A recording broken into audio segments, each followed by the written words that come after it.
እግዚአብሔር ያለው ሰው ሁሉ አለው። ጥበብ አለው፣ ዕውቀት አለው፣ ጤና አለው፣ ሀገር አለው። ብቻውን ሆኖ ከሰራዊት ይልቅ አሸናፊ ነው። አሁን በጣም ዝም ብላችሁ አስቡት። ስትፈሩ፣ ስትደነግጡ፣ ምን በላ ስትሉ፣ እሞት ይሆን ብላችሁ ስትፈሩ ድንግጥ ሲለን ይህን ማሰብ አለብን።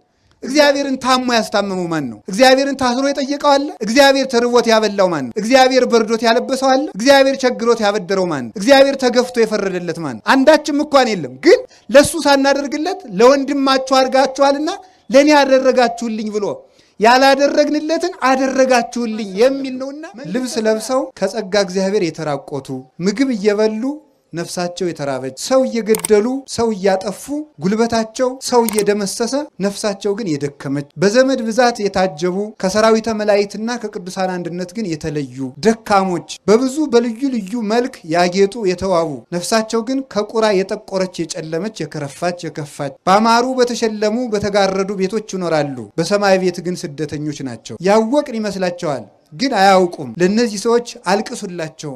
ሀብታም ሁነው ድሃ የሆኑ የሚመስላቸው ሰዎች አሉ። መልክ የላቸውም፣ በትህርም የጎሰቆሉ ናቸው። ሰማያዊ መልክ ግን አላቸው፣ ባሪያ ክርስቶስ የከበሩ ናቸው። ልብስ የላቸውም፣ ክርስቶስን ግን የለበሱ ናቸው። ምግብ የላቸውም፣ ቅዱስ ሥጋውን ክቡር ደሙን የበሉ ናቸው። ቤት የላቸውም፣ የብርሃን ቤት ግን አላቸው። ዘመድ የላቸውም፣ ቅዱሳን መላእክት ግን ሊረዷቸው ይፋጠናሉ። ለእነዚህ ሰዎች እልል በሉላቸው። ተነግረን አንሰማም፣ ቀዝቃዞች ነን፣ የሃይማኖት ወኔ የለንም፣ የሀገር ጉዳይ አስጨንቀን፣ የቤተክርስቲያን ጉዳይ አስጨንቀን እግዚአብሔር ስትሰደብ ዝም ነው የምንለው። ዝም ብለን ቁጭ ብለን እንበላለን፣ ጠጣለን፣ ይመሻል ይነጋል። ነፍስህ ርቧታል፣ ስጋውን ብላ፣ ማን ይሰማል? ነፍስህ ጠምቷታል፣ ደሙን ጠጣ፣ ማን ይሰማል? ተራቁተሃል፣ ክርስቶስን ልበስ፣ ማን ይሰማል? አሞሃል፣ እባክህ በንስሐ ታከም፣ ማን ይሰማል? ተው ከሰማይ ቤት አትሰደድ፣ የሚሰማ የለም። ሰው ድንጋይ ሆነ፣ ድንጋይ ሰው ሆነ።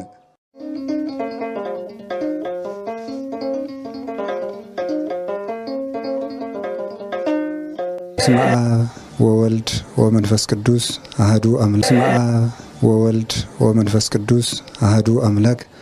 በስመ አብ ወወልድ ወመንፈስ ቅዱስ አሐዱ አምላክ።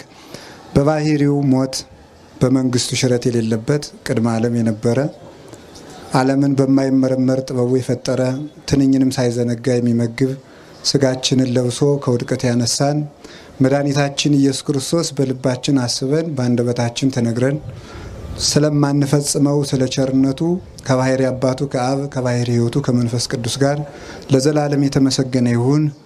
እግዚአብሔርን የወለደችልን እናታችን ቅድስት ድንግል ማርያም ወላዲተ አምላክ፣ ነቢያት፣ ሐዋርያት፣ ሰማዕታት፣ ደናግል፣ መነኮሳት፣ ቅዱሳን መላእክት ሁላቸው ስማቸውን እናመሰግናለን። በረከታቸው ይደርብን።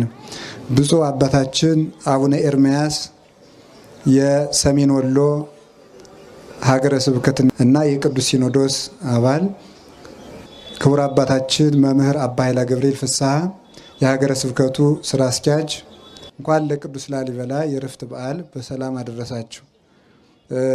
ለመታዘዝ ነው እንጂ የሚያስተምሩን ብፁዕ አባታችን አቡነ ኤርምያስ ናቸው።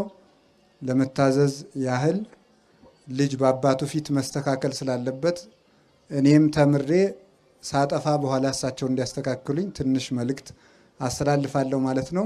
የሁሉ ባለቤት እግዚአብሔር ልቡናችንን ይክፈትልን።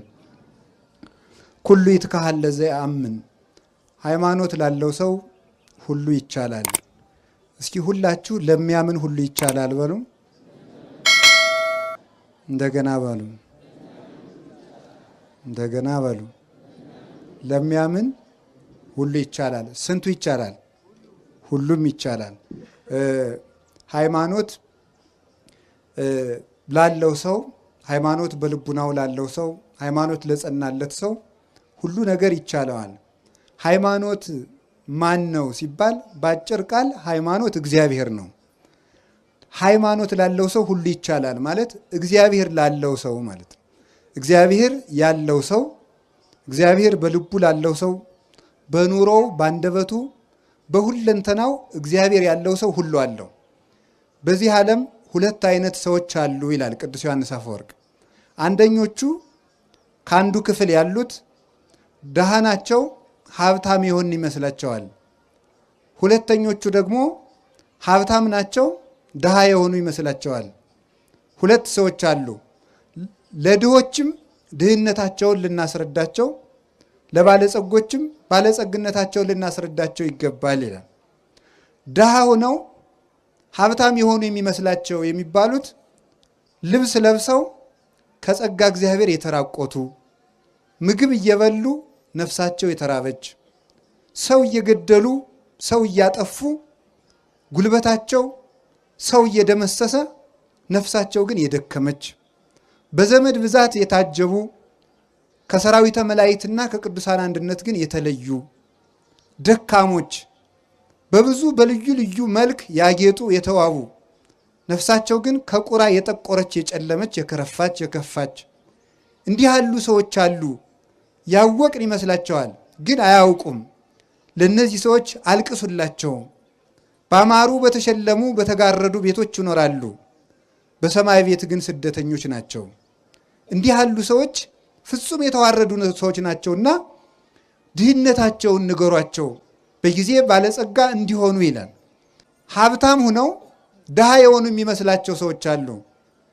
መልክ የላቸውም፣ በትህርምት የጎሰቆሉ ናቸው። ሰማያዊ መልክ ግን አላቸው፣ በአርአያ ክርስቶስ የከበሩ ናቸው። ልብስ የላቸውም፣ ክርስቶስን ግን የለበሱ ናቸው። ምግብ የላቸውም፣ ቅዱስ ሥጋውን ክቡር ደሙን የበሉ ናቸው። ቤት የላቸውም፣ የብርሃን ቤት ግን አላቸው። ዘመድ የላቸውም፣ ቅዱሳን መላእክት ግን ሊረዷቸው ይፋጠናሉ። ለእነዚህ ሰዎች እልል በሉላቸው ይላል። እንደዚህ በእውነት ለእንደዚህ አይነት ሰዎች ቀድስዎ ለብእሲ ዘይሃምም አለ ነፍሱ፣ ሰውነቱን ላስጨነቃት ሰውነቱን ለገሰጻት ሰው ለዚህ ሰው ምስጋና ይገባዋል ይላል ኢሳይያስ።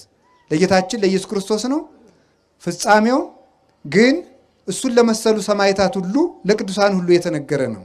ስለዚህ እግዚአብሔር ያለው ሰው ሁሉ አለው፣ ጥበብ አለው፣ ዕውቀት አለው፣ ጤና አለው፣ ሀገር አለው። ብቻውን ሁሉ ሆኖ ከሰራዊት ይልቅ አሸናፊ ነው እግዚአብሔር ያለው ሰው። ስለዚህ ለሚያምን ሁሉ ይቻላል ብሎ አንድ ጌታችን መድኃኒታችን ኢየሱስ ክርስቶስ በሚያስተምርበት ጊዜ ልጁ የታመመበት ሰው መጥቶ መምህር ሆይ ቢቻልህ እርዳኝ ቢለው ቢቻልህ ትላለህ እንዴ? ለሚያምን ሰው ሁሉ ይቻላል አንተ አታምንም እንጂ ብሎት ነበረ። ሃይማኖት ሰማያትን ምድርን አጽንቶ አኑሯል። ብዙ የማይቻሉ ነገሮች በተፈጥሮ ያልተቻሉ በእውቀት ያልተቻሉት ነገሮች በእምነት ተችለዋል። እንደ እውቀት ሰው ካረጀ በኋላ አይወልድም። ሴት ከ45 ዓመት በኋላ ወንድም 90 ዓመት ሞልቶት አይወልድም። እንደ እምነት ግን ተችሏል። እንደ እውቀት የሌለ ነገር አይመጣም። ካለ ነገር ያለ ነገር ይፈጠራል። ያለውን እንጨት አጋጭተን ወንበር ጠረጴዛ እንሰራለን። ከሌለ ነገር ግን ያለ ነገር ማምጣት አይቻልም። እንደ እምነት ግን ይህ ዓለም አልነበረም፣ መጣ። እግዚአብሔር የሚያስደንቀን ያለውን ዓለም መጠበቁ ሳይሆን የሌለውን ዓለም ማምጣቱ ነው። ሰውም ጠበቅኩ ይላል፣ ሰራዊትም ጠበቅኩ ይላል፣ አጥርም ቤት ይጠብቃል ይባላል። እግዚአብሔር ግን ያለን የሚጠብቅ ብቻ ሳይሆን የሌለንም የሚጠብቅ ነው። ቅዱስ ጎርጎርዮስ ተአርር ዘይዘረውከ ታስተጋብ ተአርር ዘይዘራይከ ታስተጋብ ዘይዘረውከ፣ አንተ ያልዘራኸውን ታጭዳለህ ያልበተንከውን ትሰበስባለህ ብሎ አንድ ጨካኝ ባሪያ ለእግዚአብሔር የተናገረውን ሲተረጉም ምን ይላል?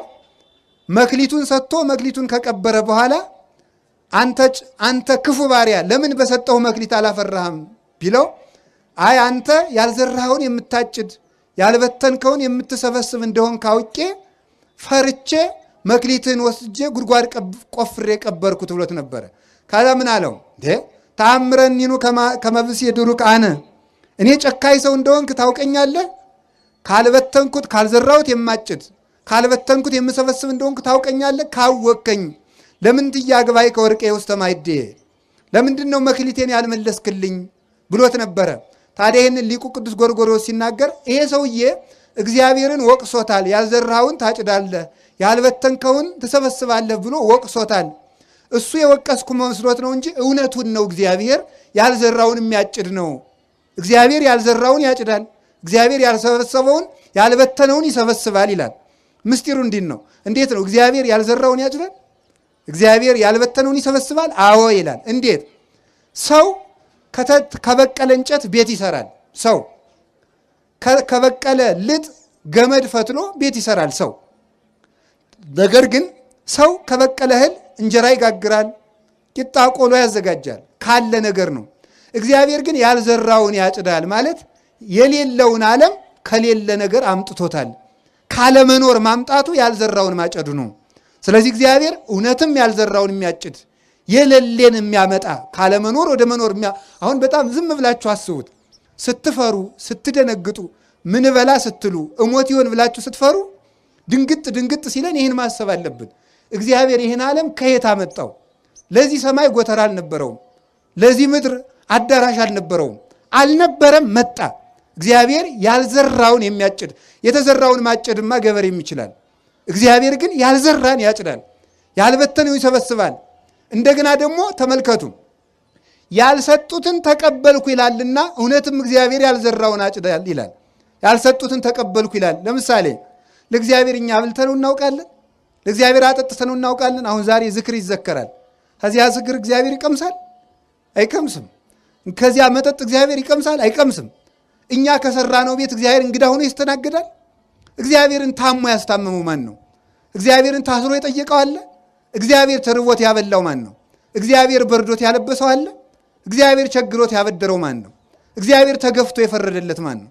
አንዳችም እንኳን የለም። ግን ዘገበርክሙ ለአሐዱ ምሉኑ እሳት ሊተገበርክሙ፣ ለሱ ሳናደርግለት ያልዘራውን ያልበተነውን ይሰበስባል።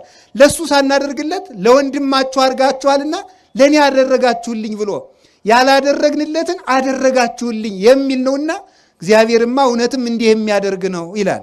ቸሮ አምላካችን እግዚአብሔር ስሙ የተመሰገነ ይሁን። ታዲያ እግዚአብሔር ያለው ሰው ሁሉን ይችላል። በሃይማኖት መካንነት ተችሏል። አሁን እግዚአብሔር ያሳያችሁ ክርስቶስ ያመልክታችሁ። አንዲት ጠጠር ወደ ውሃ ብንወረውር ጠጠሪቱ ትሰጥማለች።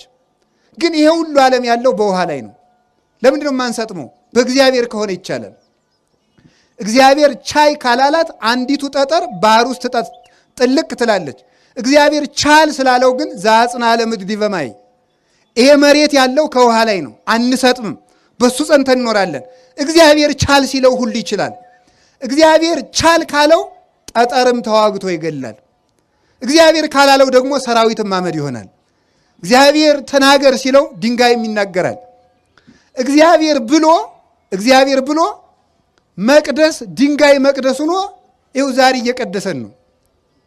እግዚአብሔር አልል ሲል ደግሞ እንደ እግዚአብሔር ፈቃድ መኖር ሲያቅድ ሰው ድንጋይ ሆኗል። ዛሬ እግዚአብሔር ብሎለት እንቀመጥበት የነበረ ድንጋይ በቅዱስ ላሊበላ ጸሎት መቅደስ ሆኖ ሰው ይቀድሳል።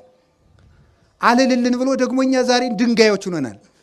ተነግረን አንሰማም፣ ቀዝቃዞች ነን፣ የሃይማኖት ወኔ የለንም። እግዚአብሔር ስትሰደብ ዝም ነው የምንለው። ዝም ብለን ቁጭ ብለን እንበላለን፣ እንጠጣለን፣ ይመሻል ይነጋል። የሀገር ጉዳይ አስጨንቀን፣ የቤተ ክርስቲያን ጉዳይ አስጨንቀን፣ ለሀገርና ለቤተ ክርስቲያን መጨነቃችስ ቀርቶ ለራሳችን በተጨነቅንለት። ለራሱ ያልሆነ ህዝብ ለሀገር ይሆናል ብላችሁ ነው? ለራሳችን እኮ አልሆንም። ነፍስህ ርቧታል፣ ስጋውን ብላ፣ ኧረ ማን ይሰማል? ነፍስህ ጠምቷታል፣ ደሙን ጠጣ፣ ማን ይሰማል? ተራቁተሃል፣ ክርስቶስን ልበስ፣ ማን ይሰማል? አሞሃል፣ እባክህ በንስሐ ታከም፣ ማን ይሰማል? ተው ከሰማይ ቤት አትሰደድ፣ የሚሰማ የለም። ሰው ድንጋይ ሆነ፣ ድንጋይ ሰው ሆነ። ላሊበላ እንደምታዩት ድንጋይ ሰው የሆነበት ሀገር ነው ላሊበላ። ምን ማለት ነው? ይሄ ድንጋይ ከሰው በልጦ ይመሰክራል፣ ከሰው በልጦ ይናገራል፣ ከሰው በልጦ ይቀድሳል። ግን እዚህ ያለ ነው ወጣቶች ግን እንደዚያ ናችሁ። እንዳትቆጡ፣ ይህ ሰውዬ ሊሰድበን የመጣ እንዳትል። ወጣቱ አሁን እዚህ ላሊበላ የምትኖሩት እንደዚህ ድንጋይ ናችሁ። አሁን ወደ መቅደስነት እንደለወጠው ቅዱስ ላሊበላ መቅደስ ድንጋይን መቅደስ አድርጓል። ድንጋይ የሆን ልጆቹን እኛንም መቅደስ ለመሆን ያብቃል። ሰው የእግዚአብሔር መቅደስ ነበረ፣ ረከሰ። ዛሬ የኃጢአት ማደሪያ ሆኗል። በእውነቱ ማለት እግዚአብሔር ሲል ድንጋይ ሰማይ ሆነ። ላሊበላ ማለት በኢትዮጵያ ያለ ጽርሐ አርያም፣ በኢትዮጵያ ያለ ገነት፣ በኢትዮጵያ ያለ ብሔረ ሕያዋን፣ በኢትዮጵያ ያለ ብሔረ መላእክት፣ ሰባቱ ሰማያት ላሊበላ ውስጥ አሉ። እንደምታውቁት ቻል ሲል ነው። አሁን እግዚአብሔር ያሳያችሁ በመጽሐፍ ቅዱስ ተጽፏል። እኔ አሁን መጽሐፍ ቅዱስ ስንማር ከሚደንቀኝ ነገር መካከል እግዚአብሔር ኖህን እንዲህ አድርገህ ወርዱን እንዲህ አድርገህ ቁመቱን እንዲህ አድርገህ መርከብ ስራ አለው ይላል። አሁን ለእኔ ቢነግረኝ እንዴት አድርጌ ልገጣጥመው ነው እላለሁ። አሁን እግዚአብሔር እንዲህ አድርገህ ገጣጥም ቢለኝ አይቻል አውቅም። እንዲህ ያለ መርከብ ይቻላል? አሁን የኖህን ኖህ ከሰራው በኋላስ ቢሆን እንዲህ አድርጋችሁ ግጠሙ ብንባል መግጠም እንችላለን? አንችልም። ተመልከቱ፣ አይቻልም። ከአንድ መቅደስ ሰማይን እቀርጻለሁ ብሎ ማሰብ እንዴት ይቻላል? ለሚያምን ግን ይቻላል። እምነት ላለው ከአንድ ድንጋይ ሰማይ ይሰራል።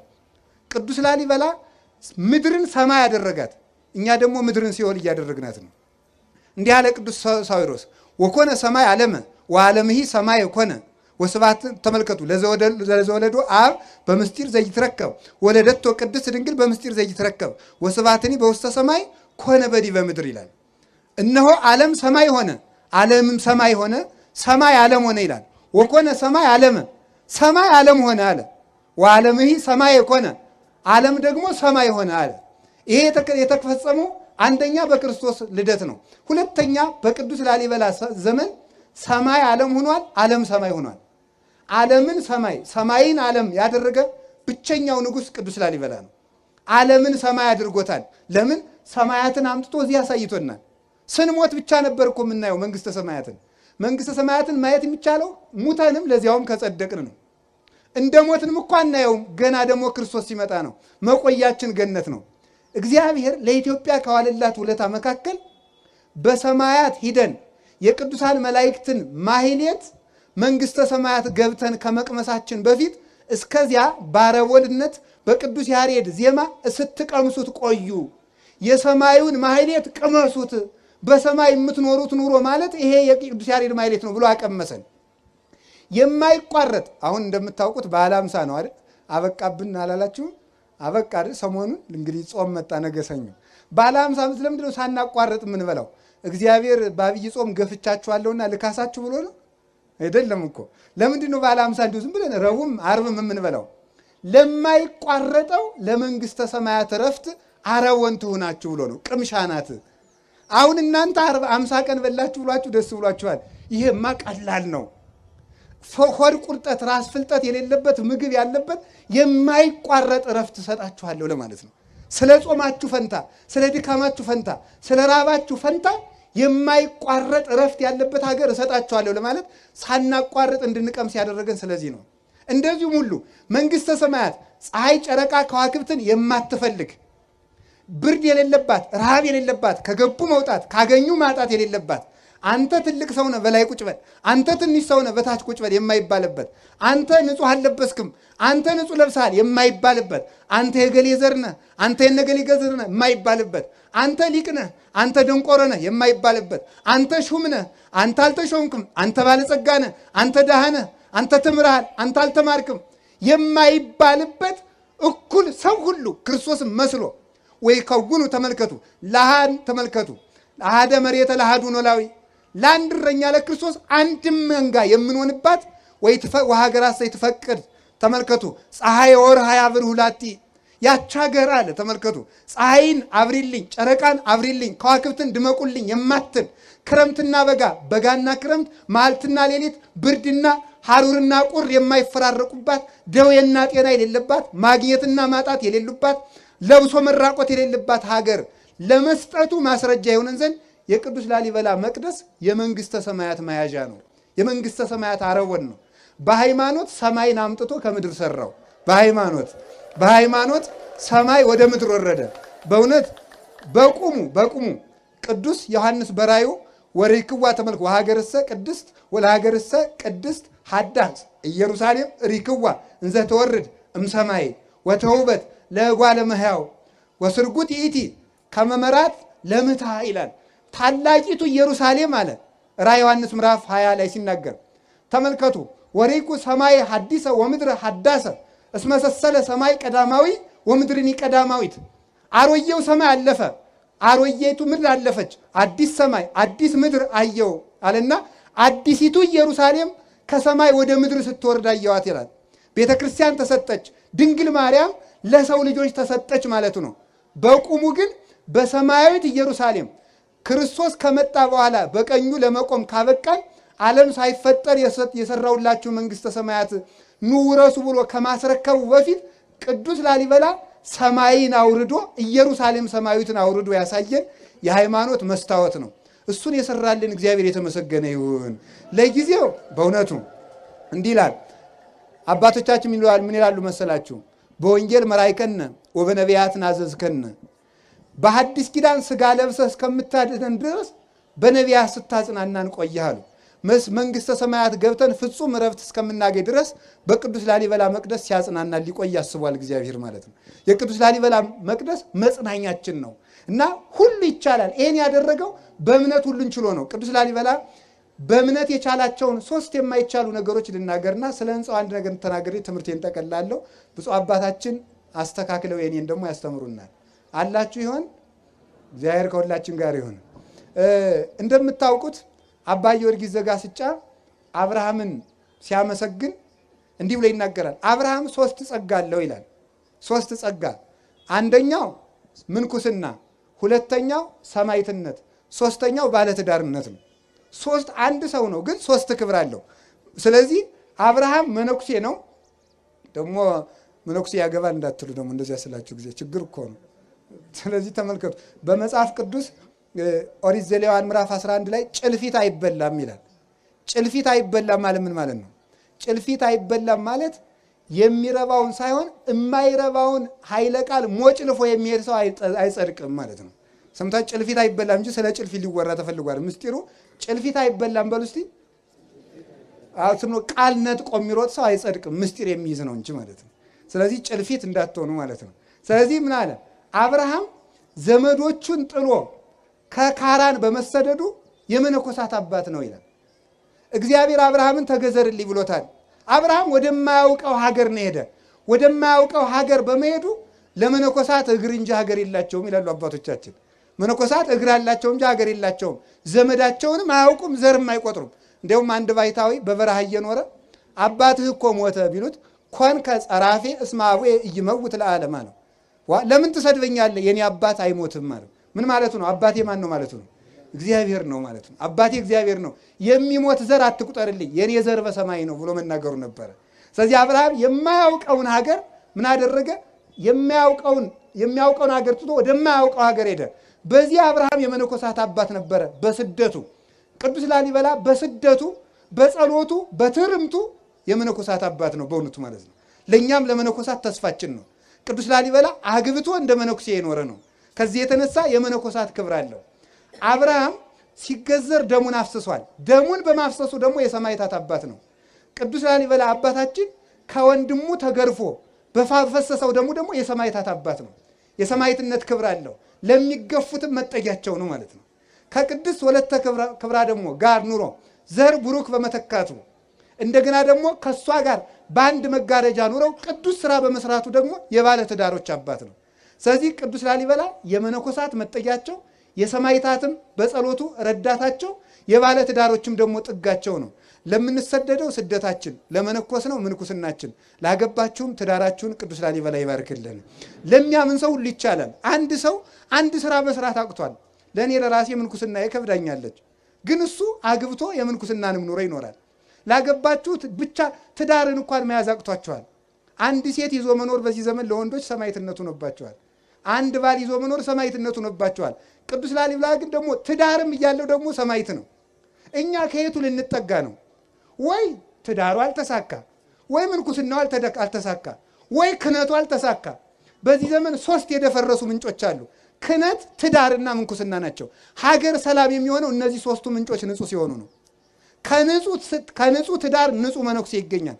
ከንጹህ መነኩሴ ንጹህ ካህን፣ ንጹህ ሊቀ ጳጳስ፣ ንጹህ ፓትርያርክ ይመጣል። ከደፈረሰ ትዳር ንጹህ ካህን አይገኝም፣ ንጹህ ምንኩስና አይገኝም። ካልነጻ ምንኩስና ንጹህ ጳጳስ ሊገኝ አይችልም። 3ቱ ምንጮች ደፍርሰዋል። ስለዚህ በእውነቱ አባቶች የቅዱስ ላሊበላ ከሆናችሁ ወጣቶችም እርኩሰታችሁን ትታችሁ በየቦታው ፈረንጆቹ እዚህ ሊጎበኙ እየመጡ የሚያስተምሯችሁን እርኩሰት ትታችሁ እንደ አባታችሁ እንደ ቅዱስ ላሊበላ ወይ ከተቀደሰ ትዳር ተጠጉ። ወይ ተሰደን አላማረብን መከራውም ሳይቀርልን መንግስተ ሰማያትን ማጠን ከአንዱ እንድንጠጋ አምላከ ቅዱሳን ይርዳን። ለሚያምን ሁሉ ይቻላል። እሱ አምኖ እነዚህን ሁሉ መከራዎች ቻላቸው። መርዙንም ቻለው፣ ግርፋቱንም ቻለው፣ ስደቱንም ቻለው፣ መከራ መቀበሉን ቻለው፣ መንገድ መድከሙን ቻለው። መንገድ ሲሄድ እንኳን ድክም ሲለው እንቅልፍ ስትመጣበት የስጋ ባህሪ ነውና ቅዱስ ገብርኤል አብሮ አያችሁ፣ ሃይማኖት ከመላእክት ጋር ያዛምዳል። ማረፍ ሲፈልግ ቅዱስ ገብርኤል እኔም ደክሞኛል ትንሽ ልረፍ ይለው ነበር። ቅዱስ ላሊበላ እንዲያርፍ አብሮት ገደም ይል ነበረ። ሃይማኖት ላለው ሰው መላእክት ያሳርፉታል። እኛ እኮ ማረፊያ ያጣ ነው እምነታችን ቀዝቅዞ ነው፣ ወርደን ነው። ከቅዳሴ ከኪዳን ከጸሎት ከቁርባን ታተን ነው ከተፈለግንበት ቦታ እንድንገኝ አምላከ ቅዱሳን ይርዳን። እንግዲህ ሃይማኖት ሲኖር አሁን ይሄንን መቅደስ አንዲቱን መስኮት እንኳን የኢትዮጵያ ሰዎች በሙሉ ቢሰበሰቡ መስራት አይቻልም። የዓለም ሰው 9 ቢሊዮን ወይም 7 ቢሊዮን የደረሰው ቢሰበሰብ ይሄን መቅደስ አይሰራውም። ሃይማኖት ሲኖር ግን ብቻውን ይሄን ሁሉ መቅደስ ሰራ። ብቻውን የቻለውን እኛ ተሰብስበን ምንም አቅቶናል። እግዚአብሔር አንድነታችን ይውላችሁ። እግዚአብሔር ከኛ ጋር ሲሆን አንድ ሰው እንደ ብዙ ሰው ይሆናል። እግዚአብሔር ከኛ ሲታጣ ደግሞ ሰራዊት የአንድ ሰው ያህል ኃይል ያጣል። እግዚአብሔር ከሁላችን ጋር ይሁን። በሃይማኖት ሁሉ ይቻላል። አምነን ለመጠቀም ያብቃን። ወስብሐት ለእግዚአብሔር። ይቆይ።